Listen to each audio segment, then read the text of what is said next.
नेपालको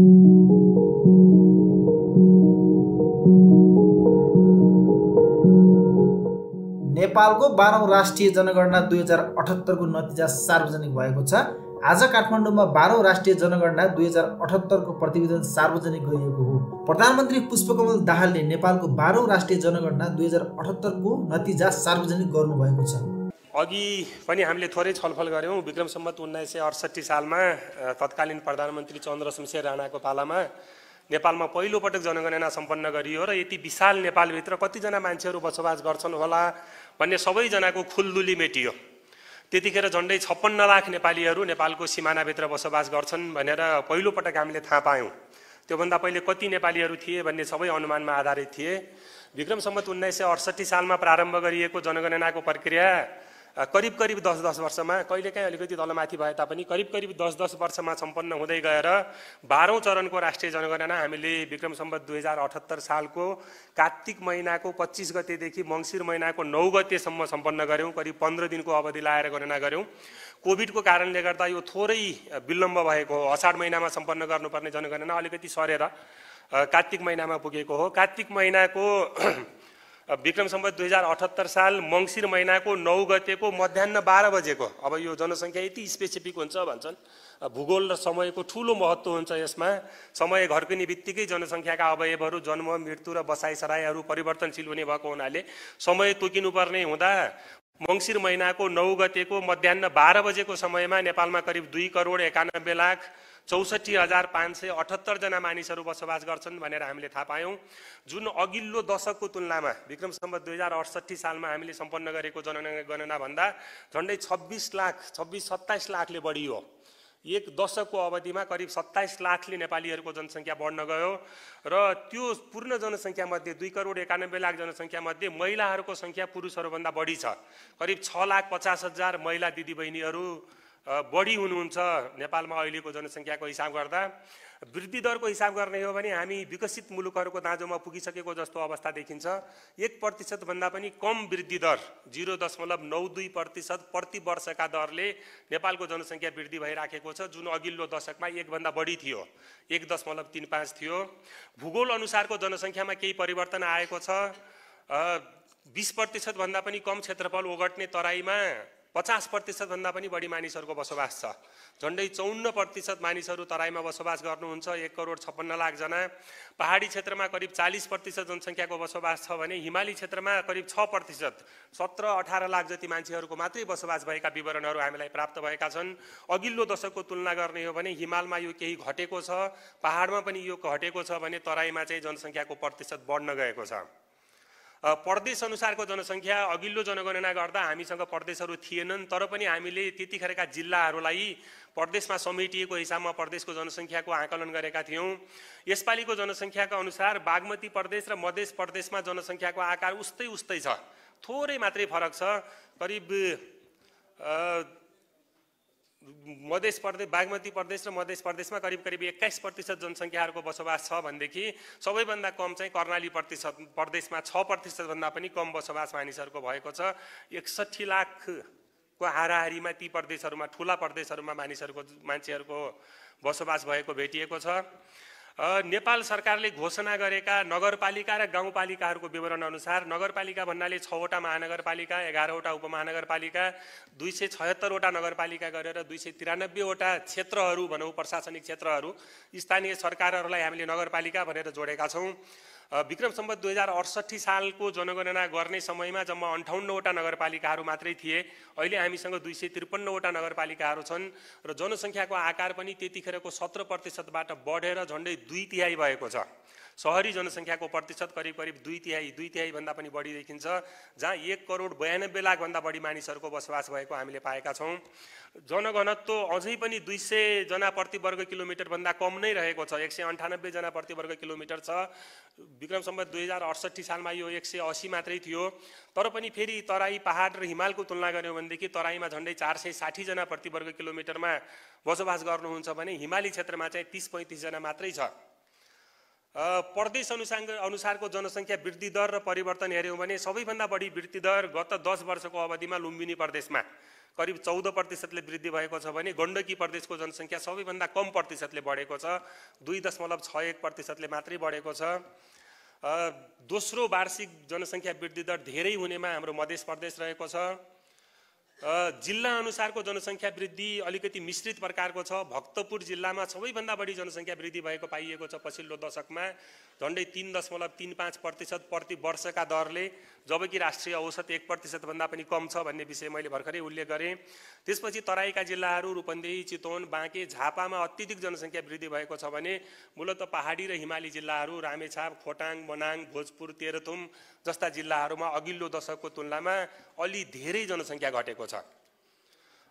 यसपालिको जनसङ्ख्यामा हामीले महिला र पुरुषका अतिरिक्त अन्य लिङ्गी यौनिक तथा लैङ्गिक अल्पसङ्ख्यकहरूको पनि सङ्ख्या गणना गरेका थियौँ र नेपालमा झन्डै 3000 जति 2928 जना अन्य लिङ्गी व्यक्तिहरू बसोबास गर्नुहुन्छ भन्ने यो जनगणनाले देखाएको छ।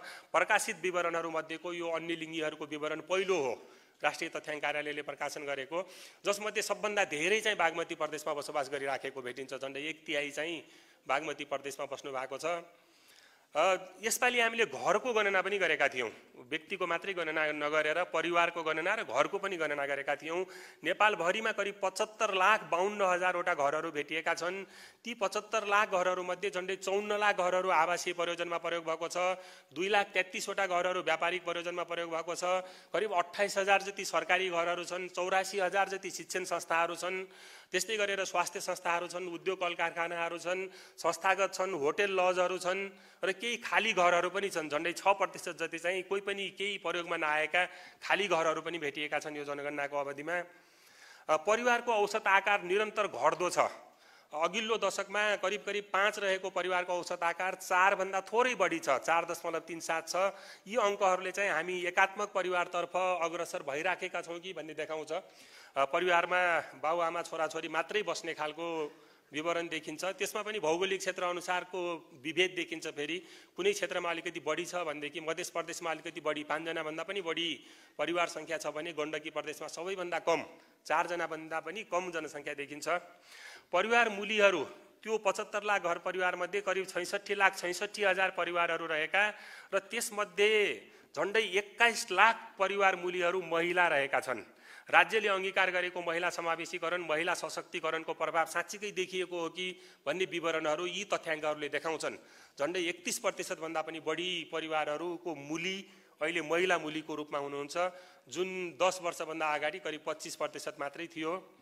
नेपालको अर्थतन्त्र रेमिटेन्समा टिकेको छ। ठुलो सङ्ख्यामा नेपाली दाजुभाइहरू विदेशमा काम गरिराख्नु भएको छ। जनगणनाको नतिजा अनुसार झन्डै 15 लाख भन्दा बढी परिवारबाट 1 वा 2 जना सदस्यहरू वा सोभन्दा बढी सदस्यहरू परिवारबाट बाहिरिनु भएको छ र जनगणनाको समयमा नेपालबाट करिब 21,90,000 जना व्यक्तिहरू देश बाहिर हुनुहुन्छ। यसमा चाहिँ सदाको लागि देश छोडेर गएका व्यक्तिहरूको गणना गरिएको छैन, अथवा पुरै परिवार बाहिर बस्नुहुन्छ भने उहाँहरूको पनि गणना गरिएको छैन। देशभित्र कोही न कोही समात्ने सोध्ने व्यक्तिहरू भएका व्यक्तिहरू मात्रै भएका परिवारहरूको मात्रै यो सङ्ख्या हो, जुन करिब 22 लाखको हाराहारीमा रहेको छ। उमेर समूह अनुसारको जनसङ्ख्याको चार्ट यहाँ मैले प्रस्तुत गरेको छु। उमेर समूह अनुसार 15 देखि 19 वर्षको उमेर समूहमा कुल जनसङ्ख्याको सबैभन्दा बढी प्रतिशत, अहिले सबैभन्दा धेरै मान्छेहरू भएको भनेको 15 देखि 19 वर्ष, जुन योभन्दा अघिल्लो दशकमा 10 देखि 14 वर्षको बिचमा थियो। यो चार्टबाट हामीले केटाकेटीको सङ्ख्या घट्न लागेको देख्छौँ। केटाकेटीको सङ्ख्या घट्दैछ, बुढाबुढीको सङ्ख्या बढ्दैछ, तन्नेरीहरूको सङ्ख्या अझै घटेको छैन। अहिले त तन्नेरीहरूको सङ्ख्या ठुलै छ, तर भविष्यमा चाहिँ यसरी केटाकेटीको सङ्ख्या घट्दै जाने हो भने यो आर्थिक क्रियाकलापहरूमा शिथिलता आउन सक्ने हो कि 10, 20, 50 वर्षपछि अब राज्यले यसतर्फ पनि सोच्नुपर्छ कि भन्ने विवरणहरू यो चित्रले प्रस्तुत गरेको छ। विशेष उमेर समूह अनुसारको जनसङ्ख्याको विवरणमा केटाकेटीको सङ्ख्या अघिल्लो दशकको तुलनामा घटेको छ। 35%बाट घटेर करिब 27% छ। सङ्ख्यामा चाहिँ करिब बढी नै छ, 92,48,000 जति छ। हामी यो आर्थिक रूपले सक्रिय जनसङ्ख्या भनेर भन्छौँ। 15 देखि 59 वर्ष उमेर समूहका मानिसहरू करिब 1,51,00,000 जति हुनुहुन्छ, जुन करिब 61-62% हो सम्पूर्ण जनसङ्ख्याको। वर्किङ ग्रुप बढेकै छ। बुढौलीहरूको जनसङ्ख्या पनि बढ्न गएको छ। 60 वर्ष वा सोभन्दा बढीका मानिसहरू पहिला 8% हुनुहुन्थ्यो भने अहिले 10% भन्दा बढी हुनुहुन्छ। पनि बुढौलीको जनसङ्ख्या बढ्दै जाने, अहिले त तन्नेरीको जनसङ्ख्या पनि बढेको छ, तर केटाकेटीको सङ्ख्या घट्दै गएको हुनाले जनसङ्ख्याविदहरूले भविष्यमा कार्यक्रमहरू बनाउँदा सोध्नुपर्ने भन्ने खालका विवरणहरू यी तथ्याङ्कीय विवरणहरूले हामीलाई देखाएका छन्। शैक्षिक स्थितिमा राम्रो सुधार भएको छ, तर पनि पूर्णता प्राप्त गरिसकेको छैन। अहिले पनि त्यो 2,66,00,000 जनसङ्ख्या जो 5 वर्षभन्दा माथि उमेर समूहको, जसलाई हामी साक्षरताका विवरणहरू सोध्ने गऱ्यौँ, त्यसमध्ये करिब 2,03,00,000 जना मात्र पढ्न र लेख्न दुवै जान्ने देखिनु भएको छ, जुन समग्र जनसङ्ख्याको करिब 76% हो। यसमा पनि महिला र पुरुषको थोरै विभेद देखिन्छ। पुरुषहरू करिब 84% साक्षर हुनुहुन्छ भने महिलाहरू करिब 70% जति मात्रै साक्षर हुनुहुन्छ। जिल्ला अनुसारको साक्षरता दरको कुरा गऱ्यौँ भने काठमाडौँ, ललितपुर, भक्तपुर, कास्की, चितवन जस्ता जिल्लाहरूमा साक्षरता दर सबैभन्दा धेरै छ। 90% भन्दा पनि बढीको हाराहारीमा छ भने रौतहट, महोत्तरी, सर्लाही, हुम्ला, बारा जस्ता तराईका र केही हिमाली जिल्लाहरूमा चाहिँ साक्षरता दर अहिले पनि 60% को हाराहारीमा रहेको हामीले पाएका छौँ। जन्मस्थानको आधारमा जनसङ्ख्या जनगणनाको तेस्रो अवयवको रूपमा हामीले बसाइसराईलाई लिने गर्छौँ। बसाइसराई आफू जन्मेकै ठाउँमा अहिलेसम्म बसिराखेका मानिसहरू करिब 69% मात्रै हुनुहुन्छ। यसको अर्थ करिब 31% मान्छेहरूले कुनै न कुनै कारणले बसाइसराई गर्नुभएको छ। बसिराखेको पालिकाबाट अन्यत्र जानुभएको छ, कुनै अर्को पालिकामा जानुभएको छ, कुनै अर्को जिल्लामा जानुभएको छ, कुनै विदेश जानुभएको छ। र एउटा इन्ट्रेस्टिङ विषय चाहिँ के छ भनेदेखि बसाइसराईका कारणहरूमध्येको सबैभन्दा प्रमुख कारण अझै पनि विवाह नै छ। विवाहको कारणले गर्दा मान्छेले सबैभन्दा धेरै बसाइसराई गर्नुभएको छ भने त्यसबाहेकका अन्य विवरणहरू चाहिँ कामको खोजीमा, व्यापार व्यवसायको निमित्त, अध्ययन तालिमको निमित्त अथवा केही चाहिँ घर फर्किएका विषयहरू पनि बसाइसराईका प्रतिशतहरूमा हामी यहाँ देख्न सक्छौँ। अघि पनि हाम्रो सरले उल्लेख गर्नुभयो, यसपालि हामीले एउटा नौलो अभ्यासको रूपमा जनगणना गर्दा गर्दै यो मातृ मृत्युको अवस्था कस्तो छ भनेर स्वास्थ्य तथा जनसङ्ख्या मन्त्रालयसँग मिलेर हामीले भर्बल अटोप्सी कार्यक्रम पनि सञ्चालन गऱ्यौँ। त्यसका ती रेट र रेसियोहरू म अहिले एकैछिनमा देखाउने छु। त्यो जनगणनाको समयमा त्यो मातृ मृत्युको अङ्कहरूमा उल्लेख्य सुधार भएको भेटिएको छ र यसलाई चाहिँ हामीले स्वास्थ्य कर्मीहरूबाट प्रमाणित गरेका छौँ। प्रति लाख जनसङ्ख्यामा करिब 151 जना महिलाहरूको मात्रै मृत्यु भएको, हुन त यो पनि ठुलै सङ्ख्या हो अहिले पनि, तर पनि ठुलो प्रगति भएको देखिएको छ। सामाजिक विषयहरूमा हामीले अपाङ्गता सम्बन्धी विवरणहरू सोधेका थियौँ। त्यसमध्येका करिब 12 किसिमका अपाङ्गताहरूलाई वर्गीकरण गर्दा अहिले पनि नेपालमा करिब 6,47,000 जना व्यक्तिहरूमा कुनै न कुनै प्रकारको अपाङ्गता छ, जुन सम्पूर्ण जनसङ्ख्याको 2% भन्दा पनि बढी हो भन्ने विवरणहरू हामीलाई प्राप्त भएका छन्। त्यो अपाङ्गताका प्रकारहरूमा सबैभन्दा धेरै शारीरिक अपाङ्गता, त्यसपछि न्यून दृष्टियुक्त, बहु अपाङ्गता, सुस्त श्रवण, यी अपाङ्गताका विषयहरू हामीले भेटाएका छौँ यो जनगणनामा। आर्थिक क्रियाकलाप सम्बन्धी विवरण मूलतः हामी 10 वर्ष वा सोभन्दा बढीका व्यक्तिहरूलाई आर्थिक रूपले सक्रिय जनसङ्ख्या भनेर भन्छौँ। नेपालको जनसङ्ख्याको 2,91,00,000 मध्ये करिब 2,39,00,000 जनाहरू 10 वर्ष वा सोभन्दा बढी उमेर समूहका हुनुहुन्छ र त्यसमध्ये 1,10,00,000 जना मात्रै अक्सर आर्थिक हिसाबले सक्रिय हुनुहुन्छ र बाँकी चाहिँ अन्य विविध कारणले गर्दा आर्थिक क्रियाकलापमा संलग्न हुन पाउनु भएको छैन। यो आर्थिक क्रियाकलापहरूलाई अन्तर्राष्ट्रिय वर्गीकरण अनुसार नेसनल इन्टरनेसनल स्ट्यान्डर्ड अकुपेसन क्लासिफिकेसनलाई हामीले नेपाली बनाएर Nepalese standard classification of occupation भनेर 10 वटा भागमा बाँड्ने गरेका छौँ। अहिले पनि कृषि, वन र माछा पालन सम्बन्धी काम गर्ने मान्छेहरू सबैभन्दा धेरै हुनुहुन्छ। करिब 50% मान्छेहरूले तपाईँ के काम गर्नुहुन्छ भन्दा म कृषिमा काम गर्छु भनेर हामीलाई जवाब दिनुभएको छ। त्यसको सङ्ख्या चाहिँ करिब 75 लाख जति छ। त्यसै गरेर कहाँ काम गर्नुहुन्छ, तपाईँ के काम गर्नुहुन्छ र कहाँ काम गर्नुहुन्छ भनेर हामीले यसरी अकुपेसन र इन्डस्ट्रीसँग सम्बन्धित विषयहरूलाई सोधेका थियौँ जनगणनामा र यसमा फेरि यो इन्डस्ट्री अनुसार कुन चाहिँ उद्योगमा, कुन चाहिँ आर्थिक क्षेत्रमा तपाईँले काम गर्नुहुन्छ भन्दा फेरि सबैभन्दा धेरै कृषि क्षेत्रमा नै करिब 57.3% मान्छेहरूले चाहिँ कृषि क्षेत्रमा काम गर्छु भनेर उल्लेख गर्नुभएको छ भने त्यसपछि ठुलो सङ्ख्यामा चाहिँ व्यापार गर्ने मान्छेहरू पनि हुनुहुन्छ। त्यसपछि निर्माण क्षेत्रमा काम गर्ने मान्छेहरूको सङ्ख्या पनि निकै ठुलो भेटिएको छ आर्थिक रूपले सक्रिय जनसङ्ख्याको हिसाब गर्दा।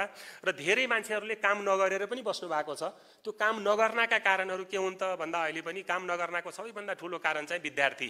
म पढ्दैछु, पढिसकेपछि म काम गर्ने हुँ भनेर ठुलो सङ्ख्यामा विद्यार्थीहरू हुनुहुन्छ। अनि घरधन्दामाको कारणले गर्दा अन्य आर्थिक क्रियाकलापहरू गर्न नपाउने समूह पनि ठुलो छ, त्यसमा महिलाहरूको सङ्ख्या करिब 1/3 जति छ। अन्य पारिवारिक हेरचाहहरू, वृद्धलाई हेर्नुपर्ने अथवा अन्य कारणहरूले गर्दा मैले आर्थिक क्रियाकलापमा संलग्न हुन पाइनँ भन्ने जनसमूहको सङ्ख्या पनि ठुलै छ। नेपालको संविधानले व्यवस्था गरेको जन्म दर्ताको अवस्था, बालबालिकालाई जन्म दर्ता गर्नु भनेको यिनीहरूको अधिकारको स्थापना गर्नु हो भन्ने विषय छ। त्यो जन्म दर्ता कति प्रतिशत बालबालिकाहरूले गरेका छन् त भन्ने विषयहरू हेर्दा सम्पूर्ण नेपालमा करिब 74% व्यक्तिहरूले अझै पनि जन्म दर्ता नगरेको भन्ने विवरणहरू हामीले पाएका छौँ। भनेदेखि जन्मिने बित्तिकै जन्म दर्ता गर्ने चलन अझै त्यति प्रभावकारी भइसकेको छैन रहेछ। यसलाई बिस्तारै प्रभावकारी बनाउनुपर्छ भन्ने खालका विवरणहरू देखिन्छ। यी विवरणहरूका साथसाथै हामीले परिवारसँग सम्बन्धित केही विवरणहरू पनि सोधेका थियौँ, जसमा मूलतः सेवा सुविधामाथिको पहुँच, परिवारमा कुन कुन सेवा सुविधाहरू पुगेका छन्, हाम्रो विकासको स्तर कहाँ छ, हामीले कहाँ जाने सोच बनाएका थियौँ, हामी कहाँ पुग्यौँ भन्ने खालका विवरणहरू हामीलाई उपलब्ध भएका छन्। खानेपानीको मुख्य स्रोत 66 लाख, अब पानी नभएर त कोही पनि बाँच्दैन, तर कस्तो खालको स्रोतबाट पानी लिनुहुन्छ भनेर हामीले प्रश्नहरू सोधेका थियौँ। 66,60,000 परिवारहरूमध्ये घरभित्रै धारा प्रयोग गर्ने मान्छेहरू करिब 34.6%, घर बाहिर प्रयोग गर्नेहरू करिब 22%, त्यस्तै गरेर ट्युबवेल हाते पम्प प्रयोग गर्ने करिब 30% र अन्य मूल धाराको पानी प्रयोग गर्ने पनि अझै 4% जति व्यक्तिहरू हुनुहुन्छ भन्ने विवरणहरू हामीलाई प्राप्त भएका छन्। परिवारमा खाना पकाउन अक्सर प्रयोग गरिने इन्धनमा अहिले पनि काठ दाउरा 1 नम्बरमै छ।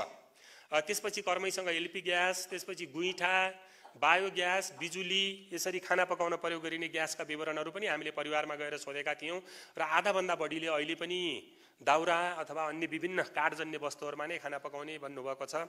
परिवारमा बत्ती बाल्न अक्सर प्रयोग गरिने स्रोतमा करिब 92% घर परिवारहरूले बिजुली बत्तीको प्रयोग गर्छौँ भनेर हामीलाई जवाब दिनुभएको छ। त्यसपछि थोरैले मट्टी तेल र बायोग्यासहरूको पनि प्रयोग गर्ने भन्ने विवरणहरू हामीलाई प्राप्त भएका छन्। शौचालय प्रयोग गर्ने परिवारमा पनि निकै ठुलो प्रगति भएको छ। करिब 66,60,000 परिवारहरूमध्ये झन्डै 96%ले शौचालयको प्रयोग गर्नुहुन्छ। यो निजी शौचालयको प्रयोग गर्ने छ, तर केही अझै करिब 5% परिवारहरूले चाहिँ सेयर गर्ने अथवा अन्य तरिकाले यो विसर्जन गर्ने भन्ने खालका विवरणहरू हामीलाई प्राप्त भएका छन्। यसबाहेक हामीले परिवारमा उपलब्ध अन्य सेवा सुविधाहरूको अवस्था कस्तो छ भनेर सोधेका थियौँ। रेडियो टेलिभिजनका कुराहरू, ल्यान्डलाइन टेलिफोनका, मोबाइल फोनका कुराहरू, इन्टरनेटका कुराहरू, लामो लिस्ट छ यी विषयहरूको। सबभन्दा धेरै चाहिँ मोबाइल सेवामाथिको पहुँच पुगेको छ परिवारहरूको। त्यस्तै गरेर विद्युतीय पङ्खा, रेफ्रिजरेटर, वासिङ मसिन, एयर कन्डिसनहरूमा पनि नेपालीहरूको पहुँच कर्मैसँग बढ्दैछ, जसले हामीलाई भविष्यमा वेल्थ इन्डेक्सहरू निकाल्नको निमित्त सहयोग पुर्याउनेछ। यस्ता विवरणहरू पनि हामीले सङ्कलन गरेका छौँ।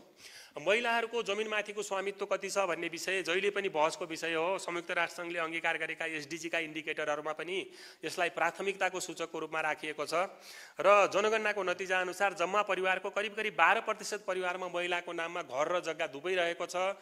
जग्गा मात्र भएका करिब 8-10% र घर मात्र भएका करिब 2.3% महिलाहरू हुनुहुन्छ भन्ने विवरणहरू हामीलाई उपलब्ध भएका छन्, जसले महिला सशक्तिकरणका विवरणहरू थप उजागर गरेको छ। अघि मैले उल्लेख गरे अनुसार स्वास्थ्य तथा जनसङ्ख्या मन्त्रालय र राष्ट्रिय तथ्याङ्क कार्यालयको संयुक्त प्रयासमा हामीले यसपालि एउटा नौलो कार्यक्रम गऱ्यौँ, मातृ मृत्युको अध्ययन गऱ्यौँ।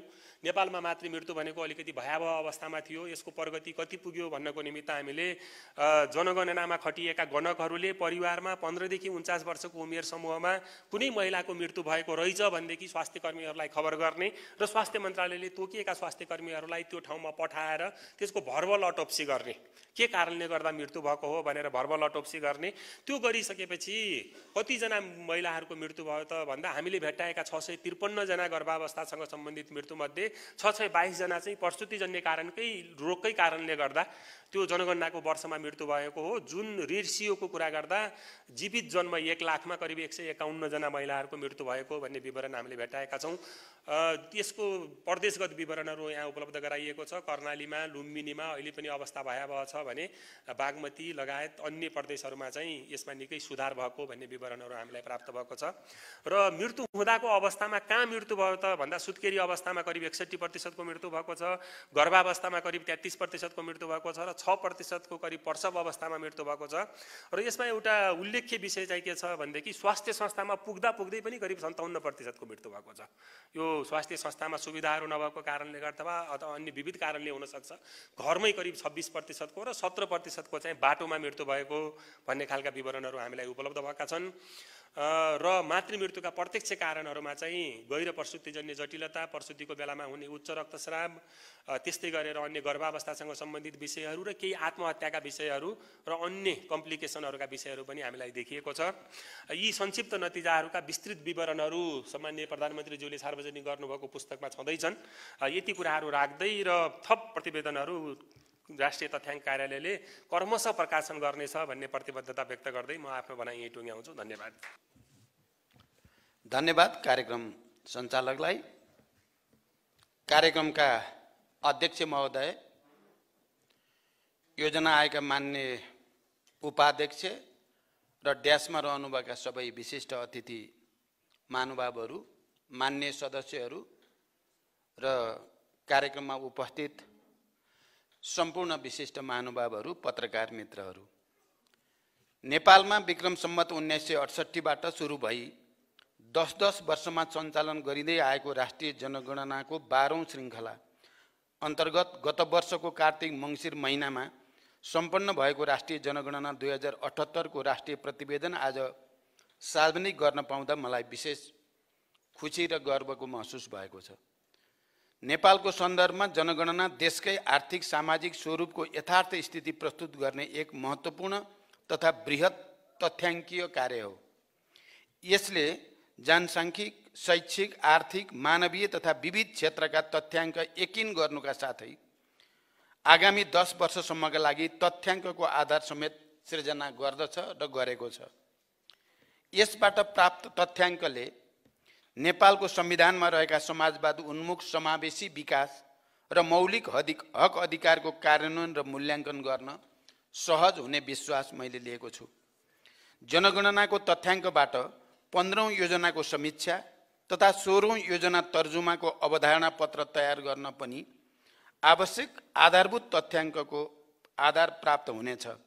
राष्ट्रिय जनगणना 78बाट उपलब्ध भएका तथ्याङ्कले सुशासनको अभिवृद्धि, दिगो विकास लक्ष्य तथा जनसङ्ख्या र विकास सम्बन्धी अन्तर्राष्ट्रिय सम्मेलनहरूमा नेपालले गरेका प्रतिबद्धता लगायत अन्य राष्ट्रिय विकास लक्ष्यहरूको अनुगमन तथा मूल्याङ्कन र विद्यमान सूचकहरूको प्रगति मापनमा पनि सहयोग पुग्नेछ।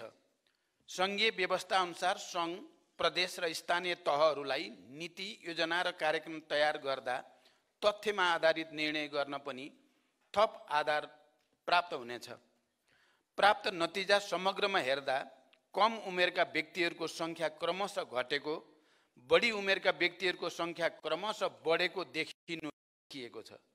विशेष गरी हिमाली र पहाडी तथा ग्रामीण क्षेत्रमा जनसङ्ख्या वृद्धि दर द्रुत रूपमा घट्ने क्रममा रहेको देखिएको छ भने तराई तथा सहरी क्षेत्रहरूमा यो दर बढ्ने क्रममा देखिएको छ। त्यसै गरी 68 सालको जनगणनाको तुलनामा परिवारमा अनुपस्थित रही विदेशमा बस्ने व्यक्तिहरूको सङ्ख्या बढेको र त्यसमध्ये महिलाहरूको अनुपात बढेको देखिएको छ। हाल प्रष्ट रूपमा देखिएको जनसाङ्ख्यिक परिवर्तन बमोजिमका जनसङ्ख्या व्यवस्थापनका विशेष कार्यक्रमहरू सञ्चालन गर्न जनगणनाबाट प्राप्त तथ्याङ्कले ठुलो सहयोग पुग्ने विश्वास मैले लिएको छु। सारांशमा महिला परिवार मूली भएका परिवारहरू तथा परिवारमा उपलब्ध सञ्चार लगायत अन्य साधन सुविधा, सफा खानेपानी प्रयोग गर्ने, बिजुली प्रयोग गर्ने, खाना पकाउन आधुनिक इन्धन प्रयोग गर्ने, शौचालय सुविधा भएका परिवारको अनुपात वृद्धि भएको छ।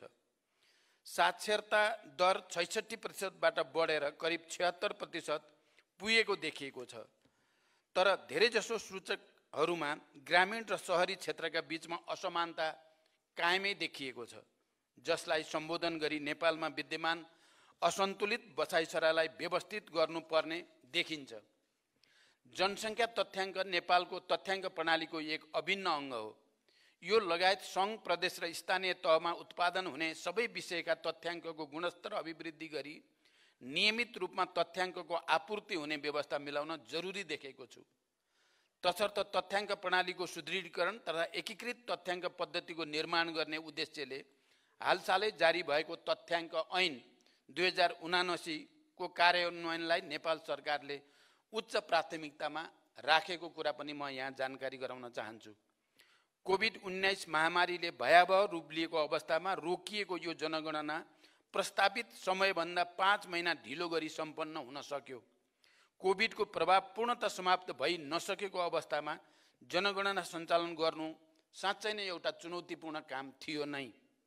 तसर्थ राष्ट्रिय जनगणना 2078 सफलतापूर्वक सम्पन्न गरेकोमा म तात्कालीन केन्द्रीय तथ्याङ्क विभाग तथा हालको राष्ट्रिय तथ्याङ्क कार्यालयलाई विशेष धन्यवाद दिन चाहन्छु। साथै मेहनत र लगनशीलताका साथ तथ्याङ्क सङ्कलन गर्ने गणक तथा सुपरिवेक्षकहरू, जनगणनाको स्थलगत कार्य व्यवस्थापन गर्ने स्थानीय, जिल्ला तथा प्रदेश जनगणना अधिकारीहरू, जनगणनाको प्रचार प्रसार गर्ने सञ्चारकर्मीहरू, आर्थिक तथा प्राविधिक सहयोग गर्ने अन्तर्राष्ट्रिय विकास साझेदारहरू तथा यसमा सरोकार राख्नुहुने सबै महानुभावहरू र सम्पूर्ण उत्तरदाताहरूलाई म हृदयदेखि धन्यवाद दिन चाहन्छु। धन्यवाद, अभिवादन।